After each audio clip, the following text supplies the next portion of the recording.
Well, the eyes of the nation are on Kentucky and this historically expensive U.S. Congress race between incumbent Representative Thomas Massie and then President Trump-backed Ed Gallrein. Yeah, $25 million and counting at last check. Both candidates holding dueling rallies today that looked very different from the other. You got Massie holding a more intimate event within the community of Massie.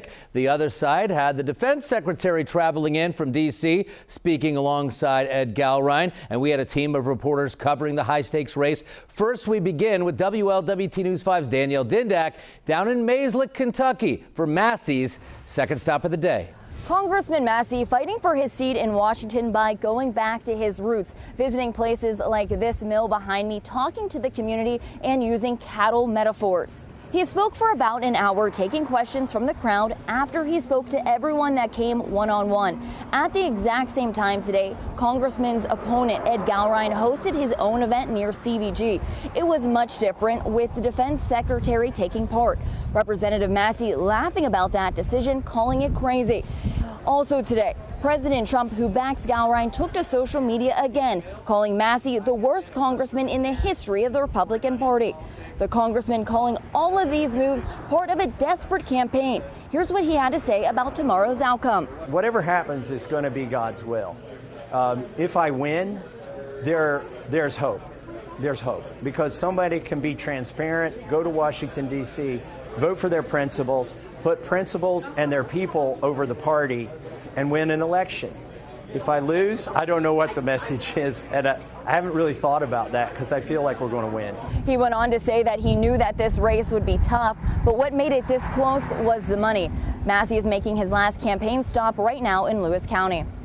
Reporting in Massie, Danielle Dindak, WLWT News 5. All right, Danielle, Congressman Thomas Massie's opponent on the campaign trail is Ed Gallrein, and he got a big boost today. Right, so Defense Secretary Pete Hegseth making a stop in Boone County to rally with Gallrein. WLWT News 5's Todd Dykes is live now with more on what the Secretary and Gallrein had to say hours before those polls open tomorrow. Hi, Todd.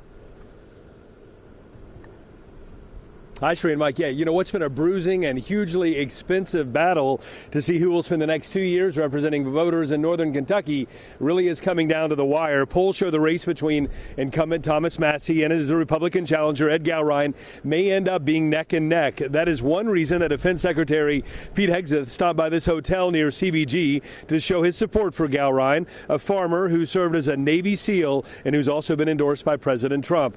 Before a crowd of about 150 people this afternoon, Gallrein praised the president's military agenda, while Secretary Hegseth said voters have a clear choice before them. I can tell you the only language evil understands is strength. They don't care about social media tweets or posts.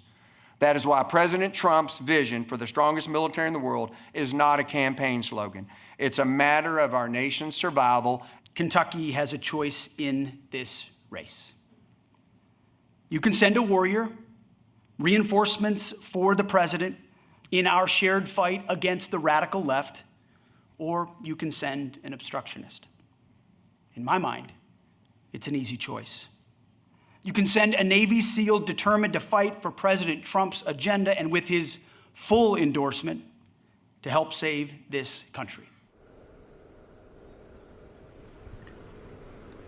Now, at the start of his remarks, the secretary said he was in Hebron in his personal capacity as a private citizen to show his support for his fellow veteran, Ed Gallrein. We're now reporting live here at CVG in Hebron. Todd Dykes, WLWT News 5. All right, Todd, primary day tomorrow in Kentucky. Polls open literally less than 12 hours from right now, 6 o'clock in the morning until 6 p.m. tomorrow night. Once they close, county clerks will no longer accept any mail-in ballots. And of course, WLWT leading the way with election coverage for you.